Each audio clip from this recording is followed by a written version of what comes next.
여러분 반갑습니다. 시촌입니다. 자, 여러분 여기가 어딜까요? 맞습니다. 오늘은 제주도 경매물건을 한번 살펴보겠습니다. 자, 이 집이 감정가가 무려 12억. 와, 어마어마하네요. 그런데 현재 최저가는 4억 1,500만 원으로 현재 3분의 1 토막이 났습니다. 왜 이렇게 폭락했을까요? 폭락하는 제주. 요즘에 제주에 대한 이슈가 많은데 그래서 함께 폭락하는 걸까요? 아니면 다른 이슈가 있는 걸까요? 여기는 제주도 서귀포시입니다. 지도로 보시면은 경매 물건이 여기에 있고요. 집이 바라보는 방향은 이 방향 남양 집입니다. 이건 좋아요. 게다가 여기 남해안까지의 거리가 892m, 1km가 채 되지 않습니다. 매우 가까워요. 로드뷰로 봤을 때 여기에 전원주택 있고요. 자, 이 길에서도 저 멀리 바다가 보입니다. 매우 좋죠? 골목으로 들어오면 여기 경매 물건이 보이고요.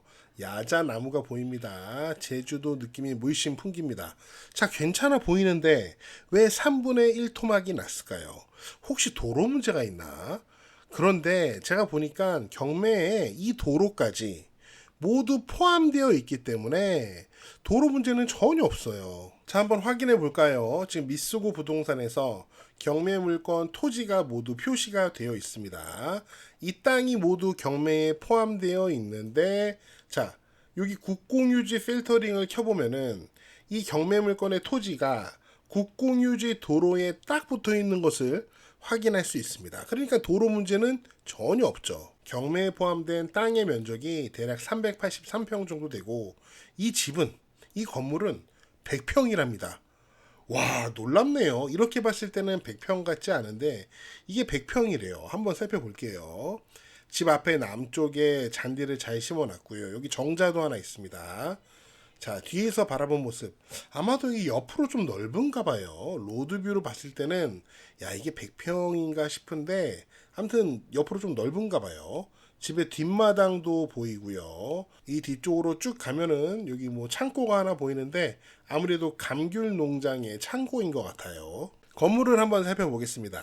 건축물 대장을 보니까 우선 철근 콘크리트 구조고 3개의 층으로 되어 있습니다. 지하 1층이 창고 단독주택으로 되어 있는데 117제곱미터, 대략 35평 정도 됩니다. 지하 1층 창고가요. 그 다음에 1층 단독주택으로 되어 있는데 121제곱미터, 대략 36평 정도 되겠고요. 마지막으로 2층이 92제곱미터, 대략 27평 정도 됩니다. 이렇게 해서 100평이 된 거예요.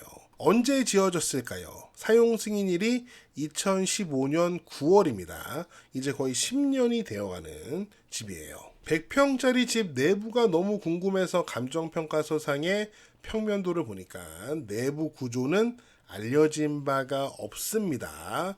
미궁 속에 미지에 빠진 내부 모습.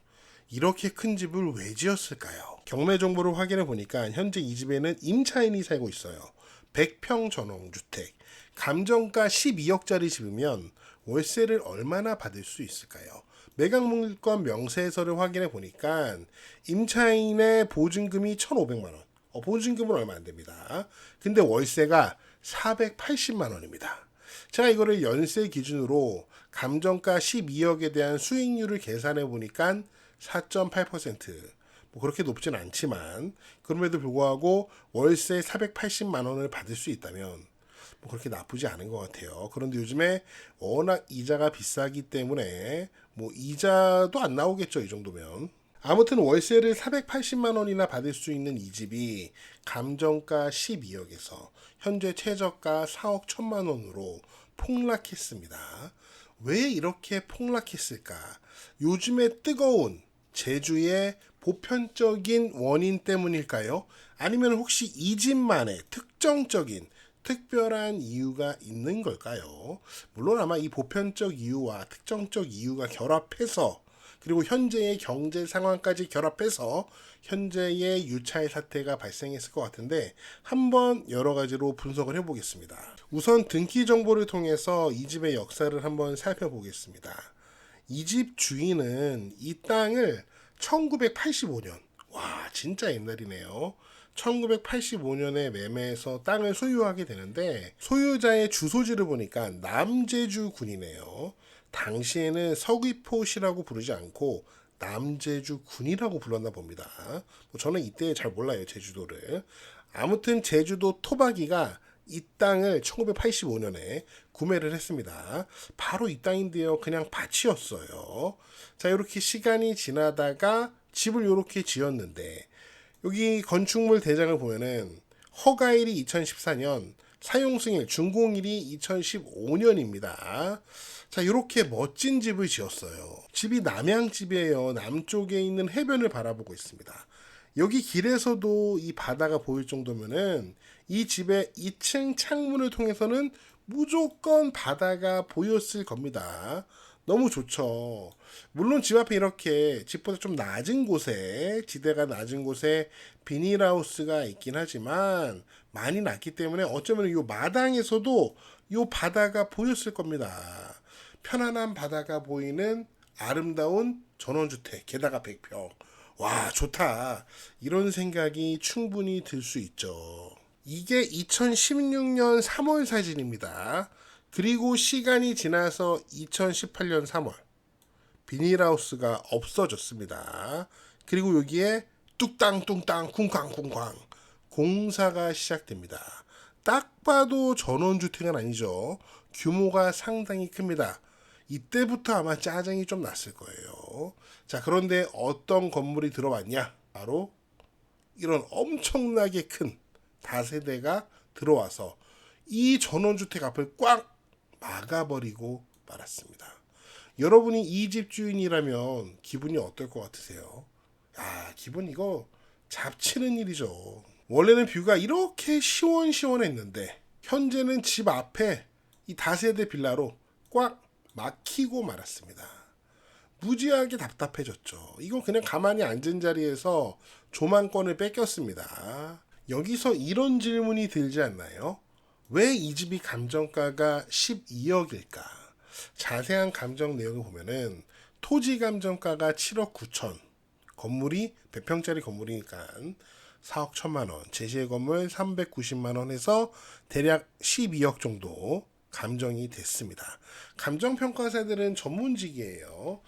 전문 자격증도 받아야 되고 시험 봐서 받고 정해진 감정평가의 원칙에 따라서 감정평가를 하는 겁니다. 단독주택 경매물건의 감정평가서를 보면 경매물건과 굉장히 유사한 환경에 있는 최근 거래가 된 부동산을 비교 표준지로 설정하고 그 비교 표준지와 경매물건의 개별 요인을 분석해서 감정가를 산출하게 됩니다.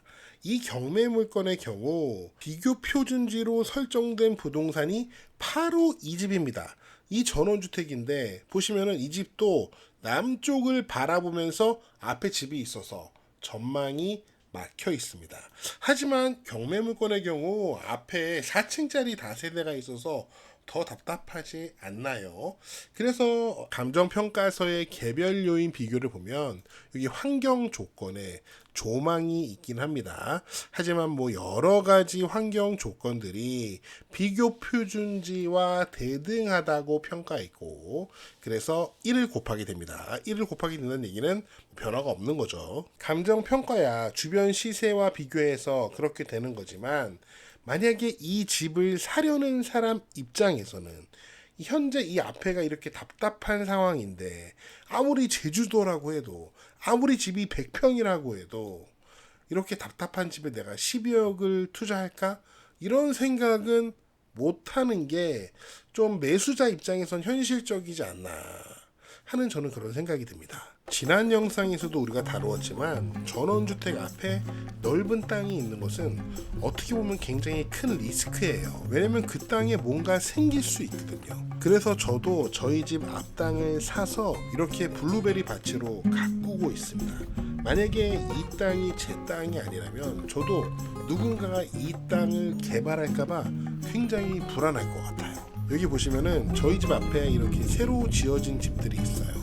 하지만 저한테는 여기 블루베리 밭이 있기 때문에 어느 정도의 공간이 여유가 있습니다.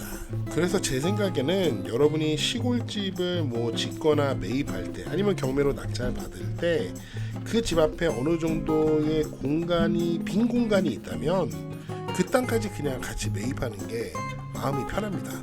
물론 요거는 사람마다 생각이 좀 다를 수는 있을 것 같아요. 네, 제가 준비한 내용은 여기까지고요. 여러분은 폭락한 제주도의 전원주택 어떻게 보셨나요? 다양한 의견을 댓글로 남겨주시고요. 저는 다음 영상에서 더 재미있고 유익한 내용으로 돌아오겠습니다. 여러분, 시촌어게인